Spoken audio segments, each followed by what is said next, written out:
Bonjour à tous, bienvenue sur cette conférence numéro 2 d'orthopédie. Moi, pour ceux qui m'ont pas encore vu, qui ne me connaissent pas, je suis Jules Berenbaum, je suis interne en chirurgie orthopédique à Paris, actuellement en stage à Pompidou. Euh, c'est la deuxième partie de la conf, elle est un petit peu plus courte que la première. Dans la première, il y avait plus de choses. Là, elle s'attaque par contre à des choses un peu plus compliquées que la première, en l'occurrence la chirurgie pédiatrique, qui est à votre programme, étonnamment. Euh, et un petit peu de cancéro aussi, vous allez voir. Donc voilà, donc comme je vous disais, la conf, c'est la suite de la première conf qui est plus complète, qui est plus complexe, pas plus complète. Les deux ensemble parcourent 90% du programme d'orthopédie. Les 10% restants vont être vus dans les TP. Il y aura 2 TP qui auront lieu aussi. Et avec tout ça, vous aurez l'ensemble du programme d'orthopédie qui sera traité. Enfin, l'ensemble du programme. L'ensemble de ce que je considère comme étant ce qui peut tomber. Il n'y a pas tout le collège, du coup. Mais franchement, ce que j'ai pas mis dans mes confs, c'est que vraiment, c'est des trucs qui, pour moi, ne tomberont jamais. Parce que maintenant, comme vous avez pu le voir dans les 2 dernières annales, l'EDN, c'est devenu un concours facile, qui fait tomber des trucs faciles, qui cherche pas à les taper dans les coins, qui cherche à sélectionner des medjay, qui cherche pas particulièrement à les taper dans un truc hyper précis. Voilà, donc maintenant c'est facile, donc j'ai fait des trucs, là vous allez voir, un petit peu poussés quand même, parce que bon, on se dit qu'ils arrêtent de faire des trucs aussi faciles, peut-être qu'ils vont faire un truc un peu plus dur, mais tout de même, on reste dans du basique, dans du rang AB, il n'y a pas de rang C évidemment. Je vous dis à l'oral des choses qui parfois sont pas forcément au programme, je vous préviens quand ça l'est pas. Mais voilà, selon moi, on aura tout vu, c'est tout ce qu'il vous faut en tout cas. Maintenant, c'est ceux qui veulent aller plus loin, voir des trucs que j'aurais pas mis dans la conf, enfin je veux dire traiter des items que j'aurais pas mis dans la conf peuvent. Il y a juste un item qui est pas traité dans la conf parce que j'ai pas trop, enfin, je pense que ce sera pas traité en orthopédie. C'est tout ce qui est cancer osseux. Je pense que ce sera traité en onco. Donc je laisse mes collègues oncologues la chance de traiter ce sublime chapitre que je trouve affreux. Je pense pas que ce sera, enfin, c'est même pas je pense, hein, je suis sûr, ce sera pas un orthopédiste qui vous fera tomber ça. Il y a trop de trucs à faire tomber en orthopédie pour que ce soit de la cancéro qui tombe. Donc là, par contre, il y aura peut-être un mix en orthopédie associé avec l'oncologie, un petit dossier transversal. Alors, on va rentrer dans le vif du sujet avec cette conf. Mini DP1, c'est parti. Vous recevez aux urgences pédiatriques un enfant de 3 ans amené par sa mère car depuis 2 jours, elle trouve qu'il boite de plus en plus. L'enfant n'a pas d'antécédents. La grossesse et l'accouchement se sont déroulés sans problème. Il est à jour de ses vaccinations. Donc, les mots-clés de cet énoncé, 3 ans, depuis 2 jours, il boite de plus en plus. Il vous manque quelque chose quand même dans cet énoncé. On est d'accord. Et ça tombe bien, c'est la question 1, croc 1, c'est parti. Quel élément de l'interrogatoire ou de l'examen clinique est le plus important à rechercher ici pour orienter votre hypothèse ou vos hypothèses diagnostiques? Je vous laisse réfléchir un peu, je vous remets l'énoncé, je vous laisse vous le relire et essayer de trouver qu'est-ce qui manque. Ça, c'est vraiment le genre, je me tais, je vous laisse trouver et après je repars. Je vous laisse une petite minute, tranquillement, un peu moins même, 30 secondes.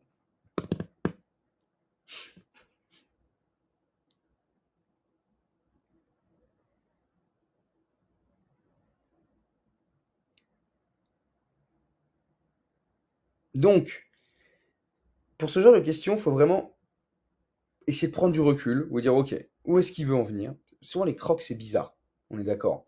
Parfois, il y a des crocs très clairs, parfois, il y a des crocs où on se dit quand même où il veut en venir, quoi. Là, sur ces crocs-là, il faut prendre du recul. Il faut se dire, ok, je me pose, je ne suis pas stressé, c'est les EDN, c'est facile, il n'y a pas de piège. Où est-ce qu'il m'emmène? On est en chirpède, on nous parle d'un enfant de 3 ans qui boite. Là, il faut se rappeler de son cours. Il y a un tableau dans le cours qui dit boiterie, fébrile, non fébrile. Je vous ai remis le tableau à la fin du DP dans les diapos de cours. Basta, il n'y a pas à aller chercher plus loin. Diapo qui dit boiterie, fébrile, non fébrile. Est-ce que quelque part dans le texte j'ai parlé de température? Non. Quel est l'examen le plus important à rechercher? La température. Ok, on est confiant, on passe à la question 2. La mère vous explique avoir eu l'impression que son fils avait eu de la fièvre, notamment hier soir, mais elle n'a pas pris la température, comme d'hab. À l'examen clinique, les constantes sont normales, mis à part la température qui est à 38,8, un peu élevée. L'enfant, quand vous le faites marcher, il présente effectivement une boiterie d'esquive du côté droit. La mobilisation passive et active est possible et de bonne amplitude, mais elle est un peu douloureuse. Et la palpation du fémur droit provoque une douleur au niveau de la partie distale antérieure. Ok? Tout est important là-dessus. Quelle hypothèse diagnostique évoquez-vous en première intention? Une réponse bonne. Quelle hypothèse diagnostique évoquez-vous en première intention?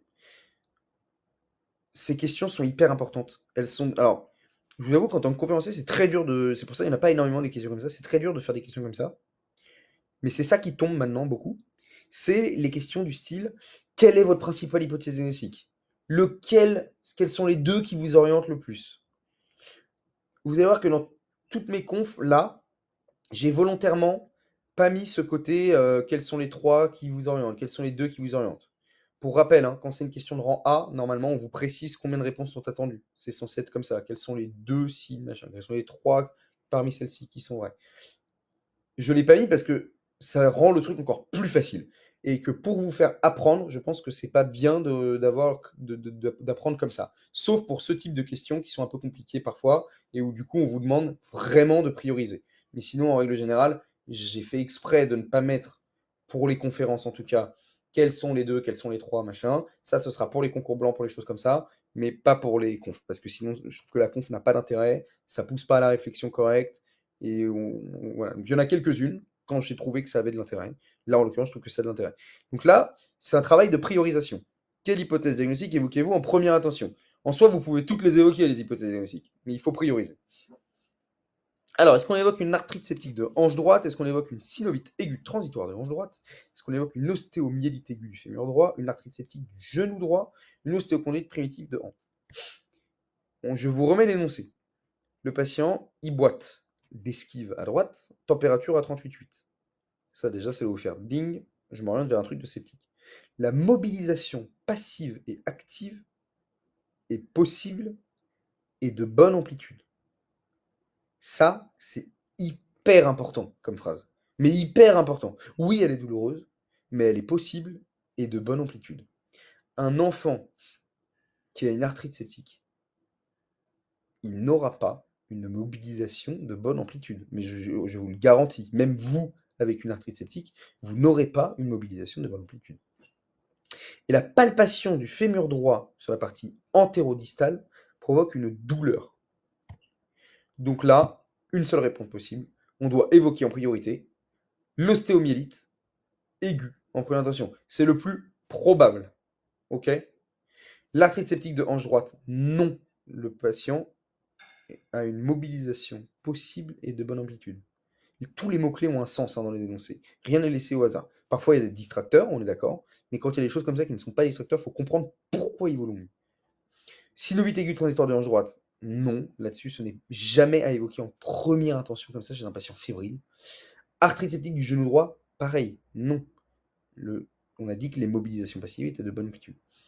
Ostéochondrite primitive de hanche droite, il n'y a pas de raison d'avoir une douleur à la palpation du fémur distal. Il peut y avoir des douleurs projetées, on est bien d'accord, mais pas à la palpation, vous voyez. Encore une fois, un truc important dans les gros énoncés comme ça, avec beaucoup d'informations, et encore là c'est petit par rapport à certains énoncés de néphro ou autres, essayez d'avoir un truc qui colle avec tout. J'avais un des PU de ma fac qui disait ça souvent, et il avait raison là-dessus. On va pas y avoir un truc bizarre dans les énoncés. Il y a pas Maintenant, vraiment, c'est ça les EDN. Il n'y a pas d'ambiguïté en fait. Il y en a plein dans les concours blancs, dans les confs et tout, il y en a, parce que malheureusement, c'est dur de faire des confs, etc. Mais c'est tellement filtré aux EDN que franchement, les questions ambiguës, il y en a très peu. Alors, allez pas vous prendre la tête trop loin. Il faut que la réponse que vous mettiez corresponde à tout. Là, je vous prends l'exemple, je passe un peu de temps sur cette question parce que je trouve qu'elle est bien représentative. Si là, je coche ostéochondrite primitive de hanche droite, ça fonctionne avec la fièvre, pourquoi pas. La mobilisation qui est possible, pourquoi pas à la limite, même si c'est un peu bizarre, on est d'accord, hein. Mais pourquoi la palpation de la partie distale de mon fémur me ferait mal? Et quand vous vous dites pourquoi j'aurais ça, c'est que ça cloche. Faut pas le cocher. Ok? Et là, encore une fois, d'autant plus que la question n'est pas quels sont les diagnostics possibles. La question est quel est celui que vous évoquez. Ok? Hyper important. Voilà. Désolé, j'ai pris un peu de temps là-dessus, mais je trouve ça important. Vous suspectez une ostéomyélite. Quels examens complémentaires prescrivez-vous? Donc là, encore une fois, là, je vous demande tous les examens complémentaires parce que le but, c'est qu'on revoie tout le chapitre, etc. Aux EDN, ce genre de questions, elles seraient tournées. Quels sont les deux examens complémentaires les plus importants, par exemple? C'est une question que je trouve très chiante parce qu'on ne sait pas, il faut prioriser, tout ça. Bon. Là, moi, je vous demande un truc global pour qu'on revoie tout le chapitre. Alors, est-ce qu'on fait des radios osseuses bilatérales et comparatives du fémur? Est-ce qu'on fait une IRM du fémur droit? Est-ce qu'on fait une écho? Est-ce qu'on fait des émocs? Est-ce qu'on fait une FSCRP? Oui, je patiente un petit peu et je vous laisse répondre.